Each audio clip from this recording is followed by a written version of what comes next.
இந்த நாளிலும் கர்த்தருடைய ஆவியானவர் மார்க் எழுதின சுவிசேஷம் 4வது அதிகாரம் அதனுடைய 35வது வசனம் முதல் 41வது வசனம் முடிய இயேசு கிறிஸ்துவோடு கூட சேர்ந்து அக்கறைக்கு பிரயாணப்பட்டு போகும்போது அந்த பிரயாணத்தின் பாதையிலே அங்கே வந்த சுழல் காற்று அலை அவர்களை பயமுறுத்தினது, அவருடைய விசுவாசத்தை இழக்க பண்ணினது.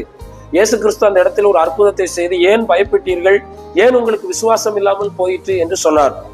எந்த சூழ்நிலை வந்தாலும் பயப்படவும் கூடாது, விசுவாசத்தையும் விட்டுவிடக்கூடாது. காரணம், அந்த படகில் அவர்களோடு கூட இருந்த இயேசு அந்த இடத்தில் அதிகாரம் உள்ளவராய் இருந்தார்.